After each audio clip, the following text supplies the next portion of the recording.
যুক্তরাষ্ট্রের নিউ ইয়র্কে জাতিসংঘ সদর দপ্তরে বসেছিল ঢাকা ইসলামাবাদের স্বরাষ্ট্রমন্ত্রী পর্যায়ের এক হাই ভোল্টেজ দ্বিপাক্ষিক বৈঠক। অত্যন্ত সৌহার্দ্যপূর্ণ ও আন্তরিক পরিবেশে অনুষ্ঠিত এই বৈঠকে বাংলাদেশ প্রতিনিধি দলের নেতৃত্ব দেন স্বরাষ্ট্রমন্ত্রী সালাউদ্দিন আহমদ এবং পাকিস্তানের পক্ষে নেতৃত্ব দেন দেশটির ইন্টেরিয়র ও মাদক নিয়ন্ত্রণ বিষয়ক মন্ত্রী সৈয়দ মহসিন নাকভি। দীর্ঘ সময় ধরে চলা এই বৈঠকে দ্বিপাক্ষিক নিরাপত্তা সহযোগিতা, আঞ্চলিক স্থিতিশীলতা, মাদক চোরাচালান প্রতিরোধ এবং রোহিঙ্গা সংকট নিরসনে যৌথ ভূমিকার মতো নানা গুরুত্বপূর্ণ বিষয় স্থান পায়। বৈঠকে আলোচনার অন্যতম প্রধান কেন্দ্রবিন্দু ছিল আধুনিক প্রযুক্তির ব্যবহার ও নগর নিরাপত্তা। পাকিস্তানের 40টিরও বেশি প্রধান শহরে সফলভাবে বাস্তবায়িত সেফ সিটি মডেলের কারিগরি ও কৌশলগত অভিজ্ঞতাকে বাংলাদেশের বিভিন্ন শহরে কাজে লাগানোর প্রত্যয় ব্যক্ত করা হয়। পাশাপাশি মাদক ও সাইকোট্রপিক উপাদানের অবৈধ পাচার রোধে স্বাক্ষরিত সমঝোতা স্মারকের কার্যকারিতা এবং দীর্ঘ 14 বছর পর চলতি বছরের জানুয়ারি থেকে ঢাকা করাচি রুটে বিমান বাংলাদেশের সরাসরি ফ্লাইট পুনরায় চালু হওয়ায় সন্তোষ প্রকাশ করেন স্বরাষ্ট্রমন্ত্রী সালাউদ্দিন আহমদ। এছাড়া পাকিস্তানে বসবাসরত বাংলাদেশি বংশোদ্ভূত নাগরিকদের CNIC তথা জাতীয় পরিচয়পত্র প্রাপ্তির মানবিক সংকটটি দ্রুত সমাধানের জন্য বিশেষ অনুরোধ জানানো হয়।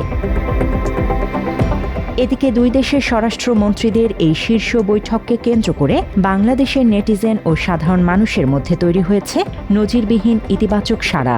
স্বরাষ্ট্রমন্ত্রী সালাউদ্দিন আহমদ তার সামাজিক যোগাযোগ মাধ্যমে বিষয়টি একটি পোস্টের মাধ্যমে জানানোর পর দেশের সার্বভৌমত্ব রক্ষা এবং ভূ রাজনৈতিক ভারসাম্যের স্বার্থে পাকিস্তানের সাথে প্রতিরক্ষা ও সামরিক চুক্তি করার জোরালো দাবি তুলেছে অনেকেই।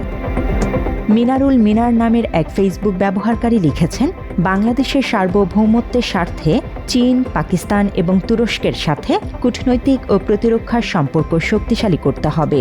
এবং মুহাম্মদ নাজম আরেক ফেসবুক ব্যবহারকারী মন্তব্য করেছেন, পাকিস্তানের সাথে সম্পর্ক যত ভালো হবে দেশের সার্বভৌমত্ব রক্ষার বিষয়টি তত মজবুত হবে।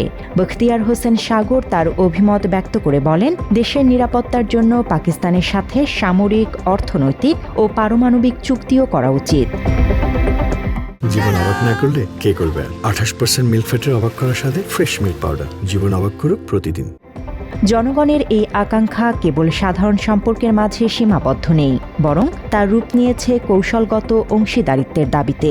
ফেসবুক ব্যবহারকারী পাপেল মাহমুদ, মুহাম্মদ আবুল হোসেন এবং মিয়া মুহাম্মদ আওলাদ আমিন তাদের পৃথক মন্তব্যে স্পষ্ট ভাষায় জানিয়েছেন, বর্তমান প্রেক্ষাপটে পাকিস্তানের সাথে একটি শক্তিশালী সামরিক চুক্তি করা বাংলাদেশের নিরাপত্তা ও সার্বভৌমত্ব অক্ষুণ্ণ রাখতে অত্যন্ত প্রয়োজনীয়। অন্যদিকে গিয়াসউদ্দিন নামের আরেক ব্যক্তি পারস্পরিক সম্মান ও অভিজ্ঞতা বিনিময়ের মাধ্যমে আঞ্চলিক নিরাপত্তা বৃদ্ধির প্রত্যাশা ব্যক্ত করেছেন।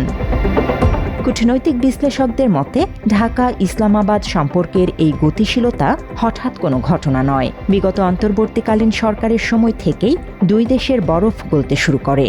সমুদ্রপথে সরাসরি জাহাজ চলাচল শুরু হওয়া, প্রতিরক্ষা খাতে প্রচ্ছন্ন ও বাস্তবমুখী সহযোগিতা বৃদ্ধি এবং পাকিস্তানি বন্দরে উষ্ণ আতিথেয়তার মধ্য দিয়ে সম্পর্কের এক নতুন দিগন্ত উন্মোচিত হয়। শুধু তাই নয়, শিক্ষা করিডোর ঘোষণা, বাংলাদেশি শিক্ষার্থীদের জন্য শতভাগ শিক্ষাবৃত্তি এবং খেলাধুলার ক্ষেত্রে সহযোগিতা বিনিময়ের মাধ্যমে দুই দেশের সম্পর্ক এক অনন্য উচ্চতায় পৌঁছেছে।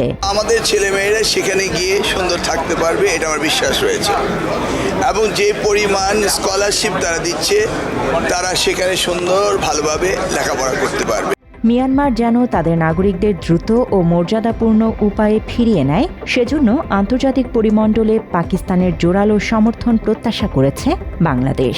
দীর্ঘ 1.5 দশক পর স্বরাষ্ট্র পর্যায়ে দুই দেশের এই সফল ও দ্বিপাক্ষিক বৈঠক এবং জনমতের এই অভূতপূর্ব জোয়ার দুই দেশের পারস্পরিক শ্রদ্ধা, সার্বভৌমত্ব রক্ষা এবং নতুন ভূ রাজনৈতিক সমীকরণে এক যুগান্তকারী অধ্যায়ের সূচনা করল। বাংলা এডিশন, ঢাকা।